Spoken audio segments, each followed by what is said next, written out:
Hello dear learners, today we are on the NCERT example problems chapter gravitation.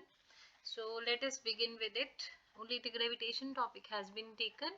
So let us start with the NCERT example problems of chapter gravitation. Question number 1. Two objects of different masses, right?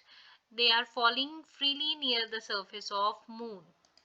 Okay जी so would have कहता है जो दो objects हैं जिनका मास जो है वो डिफरेंट है and they are falling near the surface of moon so what they will be having let us see they would have same velocity at any instant, they would have different accelerations, they would be experiencing force of same magnitude or undergo a change in the inertia. Beta, always remember when the body is falling freely near any of the surface, then the velocity they will be having the same at any of the instant, right? They will be sharing the same velocity. Now next is the value of acceleration due to gravity कहता है जो value है acceleration due to gravity की यानी कि small जी की जो value है वो सेम होती है इक्वेटर और पोल्स पे नहीं जी ठीक है जी देन सॉरी देन नेक्स्ट है कहता है पोल्स पे लीस्ट होती है no it is maximum equator पे लीस्ट होती है yes increases from pole to equator no so which option is correct option C is the correct one right now come to question number 3 देखिए question number 3 क्या है कहता है gravitational force between the two objects is F जो force है gravitational force दो objects के बीच में वो एफ है ठीक है जी if the masses of both the objects are halved without changing the distance between them कहता है उनके बीच वाला जो मास है वो हाफ हो जाए डिस्टेंस को चेंज किए बिना तो फोर्स क्या रहेगी देखो जी बेटे F is given by G m1 m2 over r square आपने निकाला है नया F कौन सा F जिसमें मास जो है वो क्या हो रहा है जी वो हाफ हो रहा है तो हमने हाफ कर दिया डिस्टेंस में कोई चेंज नहीं है तो ये देखिए क्या बना F ना जी m1 m2 over 4r square तो हम क्या कह सकते हैं जो F डैश हो गया वो क्या हो गया जी 1/4 टाइम्स द प्रीवियस F हो गया ठीक है जी तो ये आया ये बड़ा ही अच्छा क्वेश्चन है पेपर्स के लिए very expected question now next a boy is whirling a stone tied with a string in an horizontal circular path if the string breaks कहता है एक बॉय है वो टाई करके स्ट्रिंग को ठीक है स्टोन को वो ऐसे ऐसे ऐसे मूव कर रहा है एकदम से जब धागा टूट गया जो स्ट्रिंग है वो टूट गया तो स्टोन जो है वो किस डायरेक्शन में मूव करेगा बेटे ऑलवेज परपेंडिकुलर डायरेक्शन में जिसे हम कहते हैं tangent to the circular path जब भी कोई चीज की सर्कुलर मोशन हो रही है जब आप उसे रोकोगे तो either it will move in this direction और दिस डायरेक्शन और दिस डायरेक्शन और this direction and this is tangent towards the tangent, the line which touches the circle. So will continue to move in circular path? No. Will move along a straight line towards the center of the circular path? No. It will move along straight line. कौन सी straight line? Tangential to the circular path मतलब tangent towards the tangent of the circular path. What is tangent? Tangent is that line which touches the circle.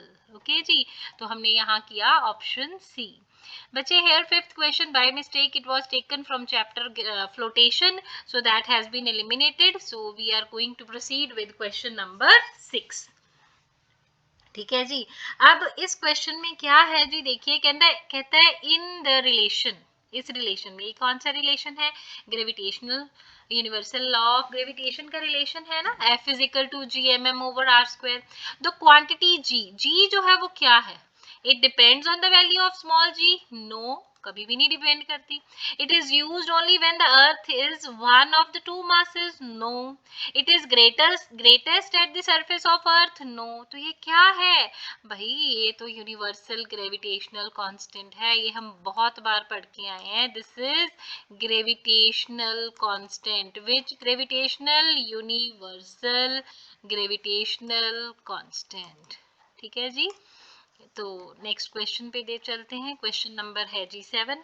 कहता है law of gravitation gives the gravitational force between law of gravitation किसके बीच में gravitational force देता है अब ये question को बहुत ही ध्यान से पढ़ना बेटे। लॉ ऑफ ग्रेविटेशन जो होता है, it gives the force between earth and a mass point only? No. It gives the force between earth and sun only? No. It gives the force between any two bodies having some mass. कोई भी mass हो सकता है, कोई भी two bodies हो सकती हैं, ठीक है जी। So which option is correct? Option C is correct. अगर उसने कहा only between two charged bodies, ये भी गलत है, right? तो आगे देखिए क्वेश्चन नंबर है जी 8। कहते हैं the value of quantity G in the law of gravitation. जो जी की वैल्यू है वो किस पे डिपेंड करती है? कैपिटल जी की वैल्यू आपने बतानी है जी, वो किस पे डिपेंड करती है? कहता है it depends on the mass of the earth only? No. It depends on the radius of the earth only? No. किस पे डिपेंड कर रही है? It depends on both mass and radius of earth? No बेटे, it is actually independent. ये किसी पे भी डिपेंड नहीं करती। It is independent of mass as well as radius of the earth. क्यों? क्योंकि this is universal gravitational constant, UGC, universal gravitational constant, right. अब आए जी हम क्वेश्चन नंबर 9 पे। देखिए क्वेश्चन नंबर 9 क्या है जी। Two particles are placed at a some distance, किसी भी पर्टिकुलर डिस्टेंस पे उनको रखा गया। कहते हैं if mass of each of the two particles is doubled, distance उनका सेम है पर मासेस चेंज हो गए, तो आपने बताना है उसकी फोर्स पे क्या इम्पैक्ट पड़ेगा। देखो जी F is equal to G m1 m2 over are square. आपने नया F निकालना है, बिल्कुल जो हमने बिगिनिंग में क्वेश्चन किया था उसके सिमिलर है। मासेस आर डबल्ड, m1 भी डबल हो गया जी, m2 भी डबल हो गया, ठीक है। तो आपकी फोर्स पे क्या इम्पैक्ट पड़ेगा चेक करें। 2 2 ज़ा 4 G m1 m2 over are square. तो f डैश क्या हो गया जी? 4 टाइम्स f हो गया, ठीक है। It is 4 times. तो ये देखिए हमारी ऑप्शन है। अब नेक्स्ट क्वेश्चन देखिए। नेक्स्ट क्वेश्चन है the atmosphere is held to the earth by. Atmosphere जो है अर्थ की तरफ क्यों हेल्ड है? Due to gravity, due to winds, due to clouds or due to earth's magnetic field? Definitely it is due to the gravity। ये तो हम importance of gravity में भी पढ़ के आए हैं कि due to gravity earth's atmosphere is held towards it, ठीक है जी। अब सेकंड लास्ट क्वेश्चन है जी आज की वीडियो का है the force of attraction, right? The force of attraction between the two unit point masses separated by a unit distance is called। अब ये बहुत ही अच्छा क्वेश्चन है। देखो कहता है, इसको क्वेश्चन को ध्यान से समझना। हमें पता है फोर्स ऑफ ग्रेविटेशन इसके बराबर है F is equal to G m1 m2 over are square, ठीक है।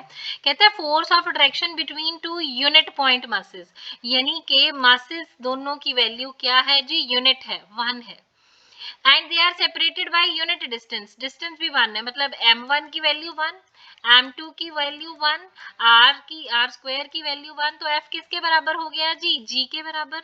तो उसे आप क्या कहोगे? यूनिवर्सल ग्रेविटेशनल कांस्टेंट कहेंगे जी, ठीक है ना। ये तो बड़ी सिंपल सी बात है, सिर्फ यूनिट वर्ड को आपने एम्फेसाइज करना है। उसने यूनिट पॉइंट मासेस दिए और यूनिट ही डिस्टेंस दिया है। अब आए क्वेश्चन नंबर 12 पे। अब देखिए क्वेश्चन नंबर 12 क्या है। कहता है the weight of an object at the centre of earth of radius r is. अब ध्यान से सुनना इस क्वेश्चन को। कहता है the weight of the object, weight object का, ठीक है जी। एट द सेंटर, वेट किसके बराबर होता है? mg के बराबर, ठीक है जी। जो वेट है कहाँ पे? सेंटर ऑफ द अर्थ, जिसकी रेडियस r है, वो क्या रहेगा? Definitely it is going to be 0। Why? क्योंकि ग्रेविटी इज इक्वल टू 0। कहाँ? At centre of the earth. Centre of the earth पे ग्रेविटी 0, तो इसका मतलब है वेट भी 0। That's it. right? So these were very good questions, right? And they are going to clarify your concept, as well as they will be helping you a lot in revision session. So we will be proceeding with the next video. By that time, thank you and stay blessed.